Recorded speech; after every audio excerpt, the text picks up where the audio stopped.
এই ধরনের নেতিবাচক ঘটনা ঘটে, ভাঙচুর করা, লুটপাট করা, এক ধরনের অ্যানার্কি বা নৈরাজ্য তৈরি হয়। এখন সেটা কিন্তু বাংলাদেশে অনেক অর্থে বলা যায় যে খুব দ্রুতই সামলে ফেলা গেছে। প্রবণতা খুব ভালো ভবিষ্যৎ নির্দেশ করে না এবং সবার মাঝে কিন্তু একটা ভীতির সঞ্চার করে। কালচারটা তো আসলে আমরা আগে কখনো দেখিনি এবং ইভেন আমরা দেখছি যে ওই শিক্ষকদের বাসায় বাসায় গিয়েও একটা মব জাস্টিসের প্রবণতা, যেটা আসলে কোনোভাবেই গ্রহণযোগ্য না এবং নিন্দনীয়। তবে আবার এটাও মাথায় রাখতে হবে যে আসলে মূল সমস্যাটা কোথায়, আসলে উৎসটা কোথায়। উৎসটা হচ্ছে যে গত 16 বছর যে একটা স্বৈরাচারী এক ব্যক্তিকেন্দ্রিক ব্যবস্থা গড়ে উঠেছিল, তার মধ্য দিয়ে এই স্কুল কলেজে যারা প্রধানের দায়িত্ব পালন করতেন তাদেরকেও কিন্তু দলীয়করণ করা হচ্ছে এবং দলীয় পরিচয়টাই কিন্তু গুরুত্বপূর্ণ ছিল স্কুল কিংবা কলেজের প্রধান হওয়ার ক্ষেত্রে। এবং এই দলীয় পরিচয় মধ্য দিয়ে উনিও কিন্তু ক্ষমতাবান হয়েছেন, যিনি স্কুলের প্রধান কিংবা কলেজের প্রধান ছিলেন, এবং ওনাকে ঘিরেও কিন্তু আবার একটা স্বার্থান্বেষী বলয় তৈরি হয়েছে। এবং এই বলয়টা সবসময় কিন্তু শিক্ষার্থীদের বিপক্ষে এবং শিক্ষার্থীদের স্বার্থবিরোধী কাজ করেছে এবং ভর্তি বাণিজ্য সহ বিভিন্ন রকম অভিযোগ আছে, এটাও কিন্তু অস্বীকার করার উপায় নেই। এবং যার ফলে এক ধরনের ক্ষোভ শিক্ষার্থীদের মাঝে, অভিভাবকদের মাঝে তো আছেই, কিন্তু ক্ষোভের প্রকাশটা এভাবে ঘটবে, তাহলে আগের সময়ের সাথে এই সময়ের পার্থক্যটা কীভাবে থাকলো।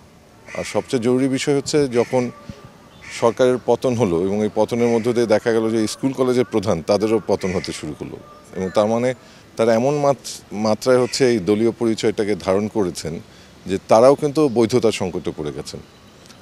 এখন এই বৈধতার সংকট কাটানোর উপায় তাদের আসলে ছিল না পদত্যাগ করা ছাড়া, কিন্তু যে উপায়ে পদত্যাগগুলো করা হচ্ছে বলা চেতে করানো হচ্ছে, সেটা খুবই অনভিপ্রেত। এবং এটার কারণটা হচ্ছে যে যখন পদত্যাগ করা হচ্ছে, যে শূন্যতাটা তৈরি হচ্ছে, সেই শূন্যতাটা পূরণে সরকারের পক্ষ থেকে যেরকম দ্রুত সিদ্ধান্ত নেওয়ার বিষয় ছিল সেগুলো আসলে নেওয়া হয়নি, যার জন্য প্রশাসনিক শূন্যতাও অনেক ক্ষেত্রে তৈরি হচ্ছে এবং আইন শৃঙ্খলাও কিন্তু খুব সুস্থির এখন পর্যন্ত হতে পারেনি।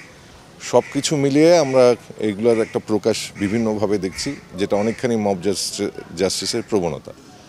এখন এই মব জাস্টিসের প্রবণতাটা আমাদের কারোর জন্য সুখকর না, এবং আমার মনে হয় শিক্ষা মন্ত্রণালয় থেকে এমন একটা ঘোষণা আসা উচিত যে যাদের বিরুদ্ধে সুনির্দিষ্ট অভিযোগ আছে কিংবা অন্যান্য সমস্ত অভিযোগ আছে, সে অভিযোগগুলো লিখিত আকারে শিক্ষার্থীরা তাদের অভিভাবকরা দেবে এবং যথাযথ উপায়ে তার ইনভেস্টিগেশন হবে।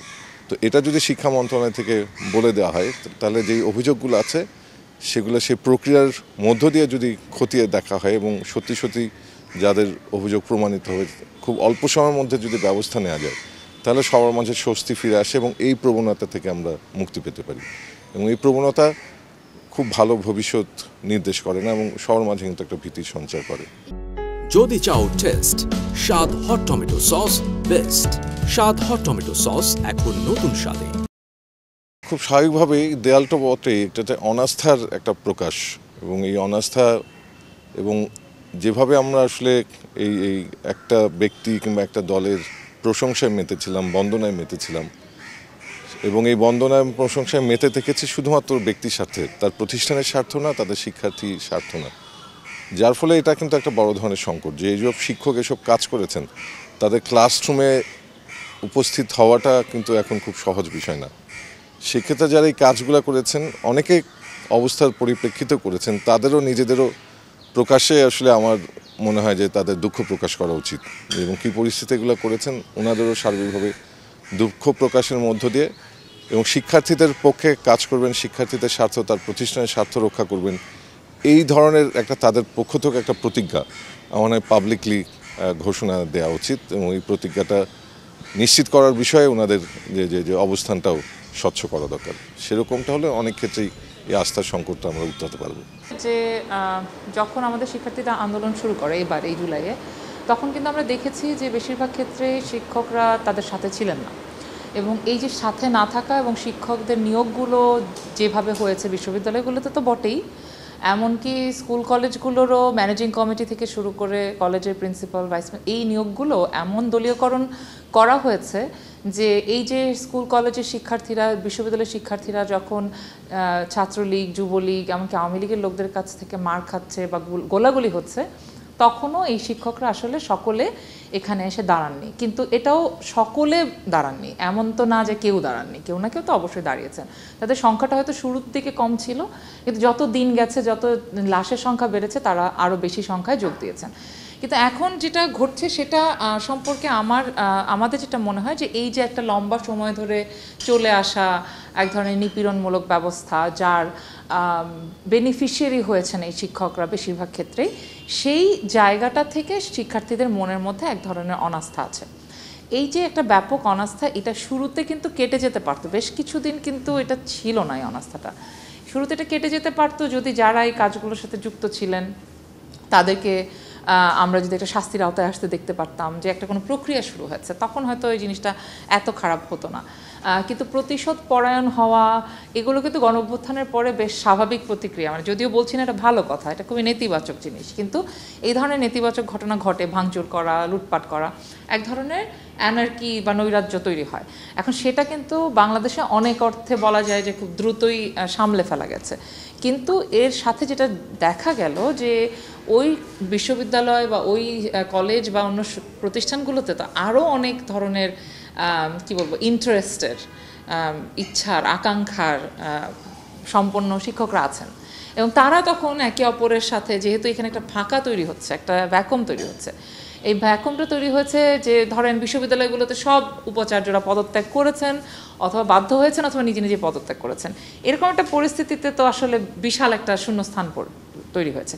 এই শূন্যস্থান পূরণের জন্য বিভিন্ন বিবদমান উদ্দেশ্য সম্পন্ন মানুষ একেবারে ঝাঁপ দিয়ে পড়েছেন। ঠিক নিম্নচাপ হলে যাওয়া হয়, যে জায়গাটা বাতাস থাকে না সেখানে সব বাতাস চারপাশ থেকে গরম বাতাস এগিয়ে আসতে থাকে, সেই ঘটনাটি হয়েছে।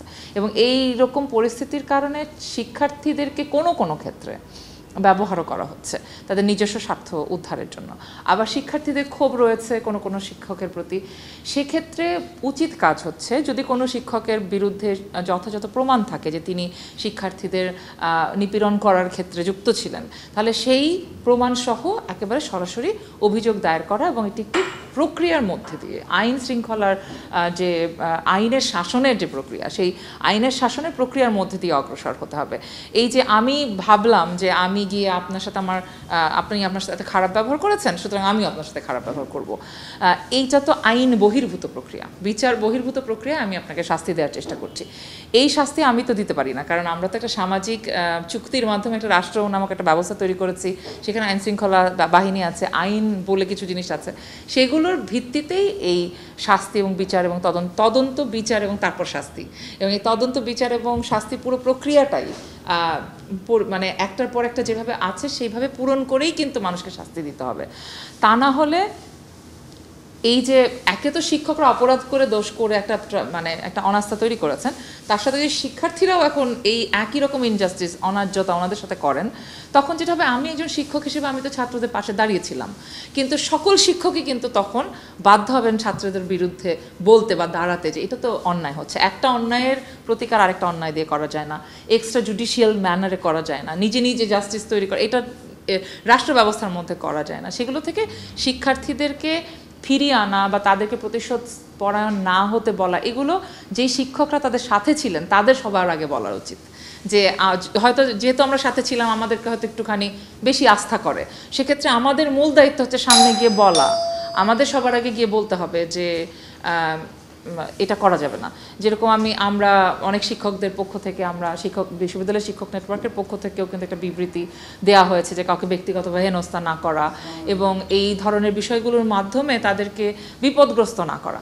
এই বিপদগ্রস্ত যদি না করতে চাই তাহলে আমাদেরকে আইনের শাসনের প্রক্রিয়ার মধ্যে দিয়ে যেতে হবে। এটা হয়তো একটু দীর্ঘ মেয়াদে এটার ব্যাপার, সেজন্য একটু ধৈর্য ধরতে হবে, একটু সংযমী হতে হবে।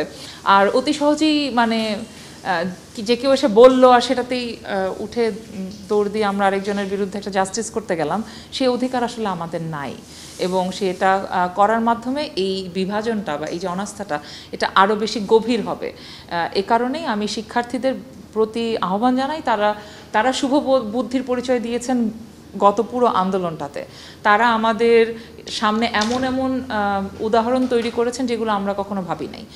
তাহলে এই যে একটা অসম্ভব ভালো কাজ তারা করতে পেরেছেন, সুতরাং আগামীতেও এই যে সংযমী হয়ে ধৈর্য ধরে শিক্ষকদের, কোনো শিক্ষক কেন, কাউকে কোনো মানুষকেই তো লাঞ্ছিত করা উচিত না, সেটা তো তার মর্যাদায় আঘাত হয়, মানুষের মর্যাদায় আঘাত হয়, সেটা করা কোনোভাবে ঠিক না।